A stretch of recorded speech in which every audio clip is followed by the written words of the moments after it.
So next year భారీ budget movie, అదేవిధంగా fans అందరూ కూడా వెయిట్ చేస్తున్న మూవీ RC16. దానికి సంబంధించి షూటింగ్ కూడా మైసూర్లో స్టార్ట్ చేశారు. మరి దాని గురించి ఇంకేమైనా అప్డేట్స్ ఏమైనా వచ్చాయి అక్కడ షూటింగ్ దగ్గర నుంచి?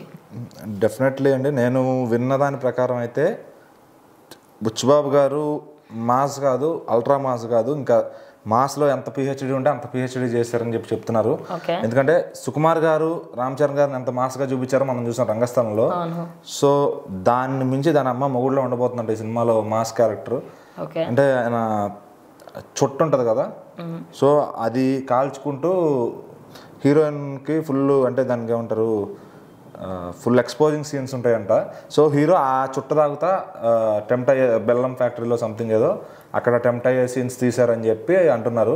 అది అంటే ఇప్పుడు దాకా ఇంత, అంటే దాన్ని ఏమంటారు, ఒక రోత మాస్ అంటారు కదా, తమిళ్ రా అండ్ రస్టిక్ అంటారు వాళ్ళు. సో అంత రా అండ్ రస్టిక్గా ఉండబోతుంది ఖచ్చితంగా. అసలు ఇలాంటిది ఇప్పుడు దాకా తెలుగు సినిమాలో ఎవరు ట్రై చేయలేను అంత, అంటే అది దాన్ని ఎలా చెప్పాలంటే ఒక చూస్తేనే వల్గారిటీ అనిపిస్తుంది కదా, అంత మాస్ ట్రై చేశారంట చరణ్ గారి మీద.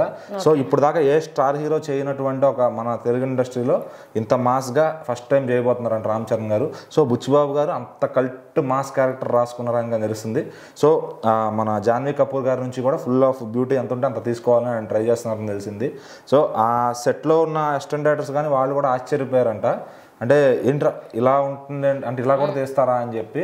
సో ఆ ఫస్ట్ షెడ్యూల్కి అందరికీ మెంటల్ ఎక్కేసింది, అంటే ఏంట్రా బాబు ఇలా ఇంత రా అండ్ రస్టిక్గా తీశారని చెప్పి. సో ఖచ్చితంగా ఈ సినిమా ఓవరాల్ షూట్ కంప్లీట్ అయ్యేప్పుడు బిగ్గెస్ట్ హైప్ తెచ్చుకుంటుంది. ఇంకా రిలీజ్ తర్వాత ఇలాంటిది టచ్ చేయాలంటే నెక్స్ట్ ఇంకొకళ్ళ హీరోలు కూడా ఆలోచించే విధంగా ఉండబోతుందని తెలుసు. ఓకే, అంటే ఇప్పుడు మనకి తెలుగు సినిమా ఇండస్ట్రీకి సంబంధించి కొంచెం డిఫరెంట్ స్టోరీ అంటున్నారంటే 2-3 స్టోరీల పేర్లు వినిపించాయి. ఒక బయోగ్రఫీ అన్నారు, దాని తర్వాత లేదు నార్మల్గా ఒక విలేజ్లో జరిగే స్టోరీ అన్నారు. మీరు ఇప్పుడు చెప్తున్న దాని ప్రకారంగా చూస్తే అయితే ఎవరిదో ఒక చాలా ఇన్స్పిరేషన్ స్టోరీగా అంటే ఇది అనిపిస్తుంది. అంటే ఒక మీరు చెప్పిన ఏవైతే అన్ని ఎమోషన్స్ ఏవైతే ఉన్నాయో అందులో ఖచ్చితంగా ఇంత రా ఎమోషన్ చేయాలి అంటే అది మలయాళీ ఇండస్ట్రీ లేకపోతే తమిళ ఇండస్ట్రీస్లలో వాళ్ళు ట్రై చేశారు. అంటే మనకి ఉందండి, ట్రై చేస్తారనేది పక్కన పెడితే మన దగ్గర ఎవరు టచ్ చేయలేదు. అంటే ట్రై చేయకపోవడం కాదు, అంటే ఇప్పుడు ఈ స్టోరీ బ్యాక్ డ్రాప్ వచ్చి శ్రీకాకుళంలో జరుగుతుంది.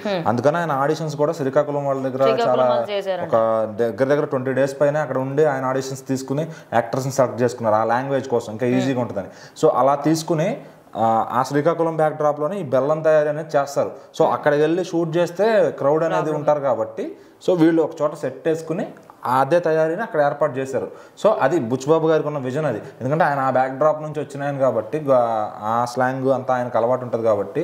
సో ఖచ్చితంగా తెలుగు తెరపైకి ఈ శ్రీకాకుళం వేస్తూ ఒక మంచి ఇండస్ట్రీ హిట్ కొట్టబోయే స్టోరీతో వచ్చారని తెలుస్తుంది. సో చూద్దాం మరి, ఎందుకంటే ఇంకా దానికి సంబంధించి అప్డేట్స్ ఇంకా నెక్స్ట్ ఎప్పుడెప్పుడు అప్డేట్స్ ఇస్తారని వెయిట్ చేస్తాను. ప్రస్తుతానికైతే ఒక థిక్ బియర్డ్లో శివాజీ మహారాజ్ రేంజ్ లుక్లో 2 చెవులకి కూడా ఒక అక్కడి పోగులు ఉంటాయి కదా అవి పెట్టుకుని ఆరెంజ్ కలర్ బొట్టు పెట్టుకుని అయితే అది మరి సినిమాలో క్యారెక్టర్ లేదంటే బయట మాల్లో ఉన్నందువల్ల బొట్టు పెడుతున్నారు తెలియదు, కానీ ఆ కమ్మలతో అయితే క్యారెక్టర్ ఉండబోతుంది. ఒక మంచి పైల్వాన్ లాగా ఉంటారేమో, బాడీ కూడా గట్టిగా పెంచారు. సో నెక్స్ట్ షెడ్యూల్ ఇంకొక వారంలో ఉండబోతుంది. తర్వాత కూడా గేమ్ చేంజర్ ప్రమోషన్స్ పైన ఒక 3 weeks ట్రావెల్ చేయనున్నారు ఆయన. సో శంకర్ గారు ఇంకేం చెప్తే అటు ఆయనతో పాటు తిరిగి సినిమాని దగ్గరుండి ప్రమోట్ చేసుకోబోతున్నారు, తెలుగు, తమిళం, హిందీ, USA అలా మొత్తం అంత అన్ని చోట్ల కూడా. సో ఇప్పుడు గేమ్ చేంజర్ తర్వాత గేమ్ చేంజర్ కానీ స్టేడియం అవతలకు బాల్ వెళ్తే ఇక ఈ బుచ్చి గారు కొట్టేది అది ఎక్కడికి వెళ్తుందో కూడా తెలియదు.